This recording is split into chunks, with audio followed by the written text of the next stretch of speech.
hello to you, the viewers of Finland Daily Culture. We are still celebrating the year of Stanisław Lem, great Polish author, and with me I have a book of Paweł Okołowski, which the name of it is Głos Pana Lema, so the voice of Mr. Lem, which is of course a book about Stanisław Lem, and it somehow goes to the title of one of his original pieces of literature.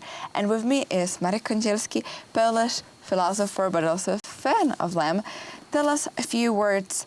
What's unique about this book of also a professor of philosophy, the voice of Mr. Lem? I would say the voice of Master Lem. Yes, this is a second book by Professor Paweł Okołowski, who, in my opinion, is absolutely #1 expert as far as Lem's philosophy is concerned in the world. What Okołowski managed to do, he reconstructed philosophical system, which is dispersed in Lem's books, novels, and futurological essays, and he demonstrated that it is a philosophical system that includes everything that philosophical system should have, and this resembles remotely but still Lucretianism that you have in the Rerum Natura by Lucretius in ancient times. So this is similar philosophical investigation of the universe and of the matter understood as a whole, as entirety of what exists. And this is equally universal and fascinating. But we have a different book about exactly the connections to Lucretius, about Stanisław Lem. Another book of Professor Paweł Okołowski, but this is the new one, and it's those are essays about Lem. And what is new in this one? Those are essays that can be easily read. I mean, it's not one philosophical study. Those are essays who are more acceptable for the reader, but in which Okołowski demonstrates piece by piece certain elements of Stanisław Lem philosophical investigations. So I believe that if anybody wants to understand philosophy of Stanisław Lem, his anthropology, what he was thinking about the matter, what he was thinking about human nature, he should absolutely read Paweł Okołowski's book. Not very many people understand that Lem was a philosopher at all. What I said, that in the world Lem is absolutely seen as a philosopher, not only as a writer.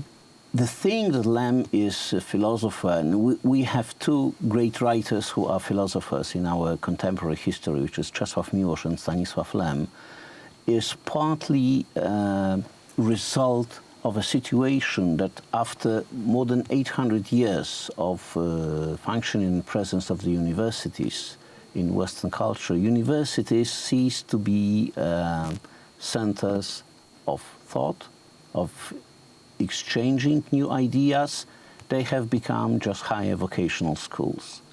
And new ideas, new seminal books are published either in think tanks, private centers, but most commonly by individual thinkers.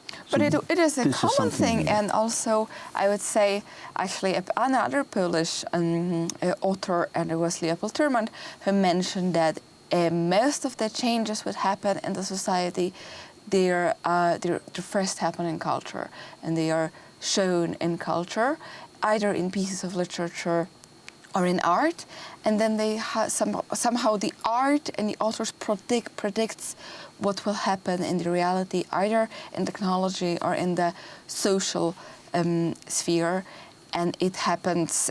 So they are kind of the sources of new ideas. In case of Stanisław Lem, you absolutely deal with the mind that understood the deployment of technology, and what Lem says, what Okołowski also proved that it is included in his papers, is that the technology constitutes an independent variable in the deployment of civilization. He understands this in two ways at the same time. First, that you cannot plan technological achievements. But secondly, that you cannot prevent implementation of the same. And this is combined in the case of Lem with, let's say, rather pessimistic but realistic at the same time anthropology. Well, Lem is convinced that we will do absolutely everything that is technically feasible, no matter what is our moral judgment about it. And what he believes that if you ask the question now, who is controlling whom? Are we controlling the deployment of technology, or technology is controlling us? The true answer is that technology is already controlling us. So this is something that is now self-deploying process that we are no longer controlling and we cannot predict. So basically, this is the technology that has more and more control over the human population, and we cannot predict what will be the result. And also because of human nature, this impact of technology, especially upon human culture, is deeply negative. This is Lem's opinion. Very interesting. And of course, when we're reading Stanisław Lem, we can see this. The biggest topic of all of his books is this relationship between the human being and the technology. This relationship, which is important, and in which way it will develop. This is and this is this element, how humans will also behave in the face of a different technological experiences and achievements. But to all of you, the viewers of Poland Daily, if you read in Polish and you're more interested in the Stanisław Lem, also not only as an author, but also as a thinker and a philosopher, that this book of Paweł Okołowski is explaining the system of Stanisław Lem in details, and maybe a very nice handbook when you, for example, feel that you not fully understood everything from the novel of Stanisław Lem. And thank you again for watching Poland Daily.